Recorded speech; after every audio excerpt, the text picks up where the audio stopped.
like your own country again, which suffered for so many years so terribly from this awful civil war situation? Mr. Prime Minister. Thank you. Very good question. I want to thank first the Foreign Minister and His Highness for their warm reception. Thank you for the great hospitality. And I am again here this year as well. So this shows the importance that we are putting into this gathering, we from Somalia, because this reflects the current reality in terms of political debate that we want to take part of.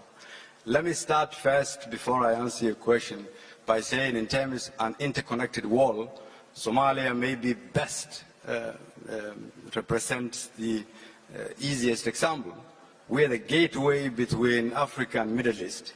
We're the only nation in the world that connects the Red Sea to the Indian Ocean. Our neighbors are Somalis to the side of Ethiopia, because you have 7 million Somalis in Ethiopia.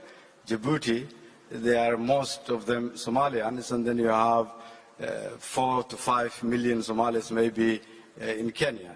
That places us in a strategic location.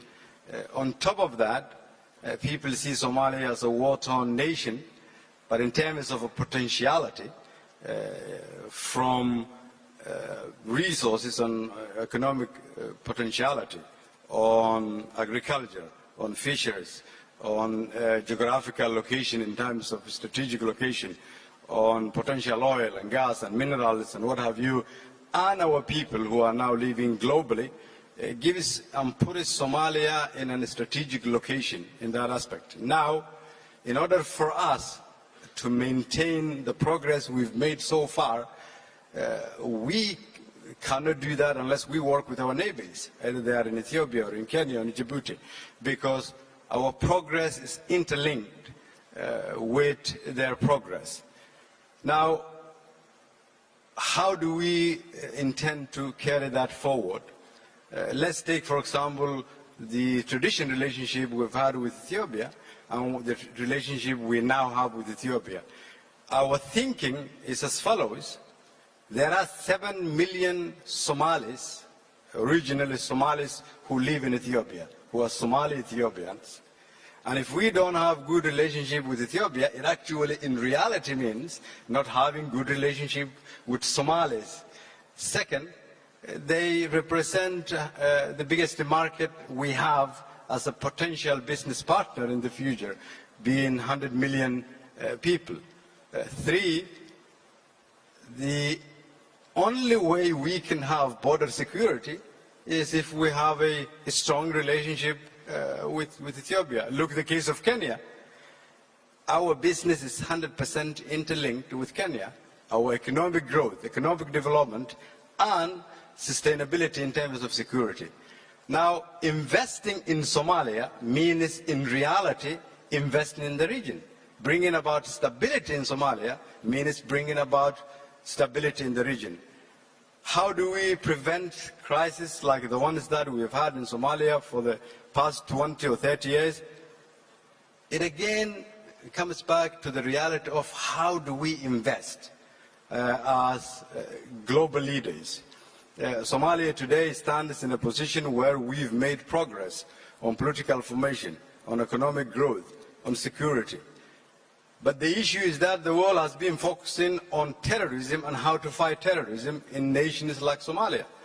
You cannot defeat terrorism through military means alone.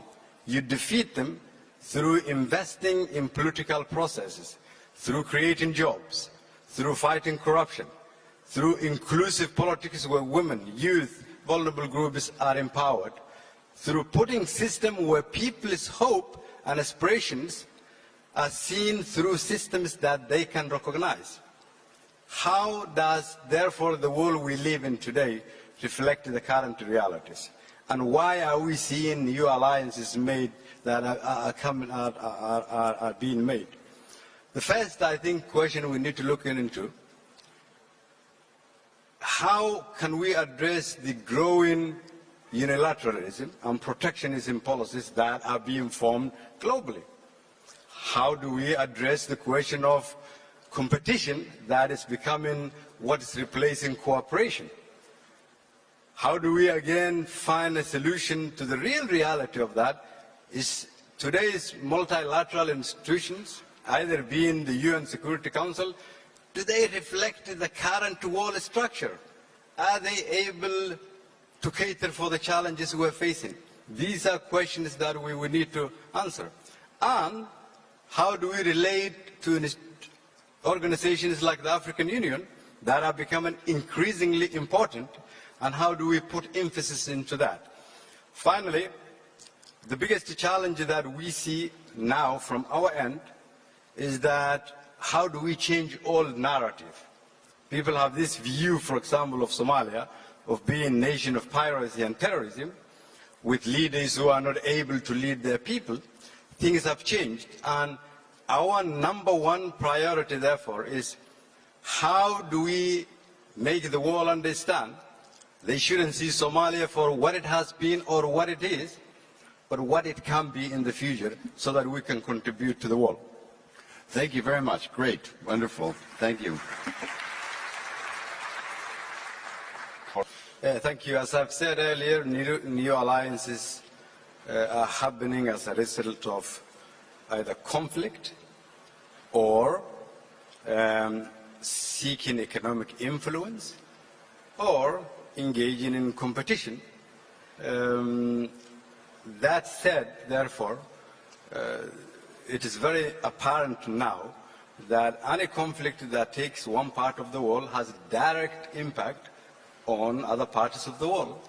The issue of the GCC is impacting us politically, economically, security-wise, which in reality means that the world cannot stand idle and watch conflicts unfold, as it will have an impact. The issue of the IMF's forecast on economic slowdown, it is very important, therefore, we think of preventive strategy, which hasn't been the case. In the case of the European Union, I think there's a major role for the European Union, which they can play, and I hope now with you taking the leadership, you will take that as an advantage. And in the case of Somalia, I would like to admit that the European Union is actually investing in Somalia, and they are taking a leadership role, and we see that as an example of where the European Union as an institution is functioning. Finally, the world is as good as its leaders, and if we are not able to agree on global warming or preventive strategy on poverty, then I think it is time that we not solve a crisis, but come together as early stage so that we can debate all these issues. Thank you very much.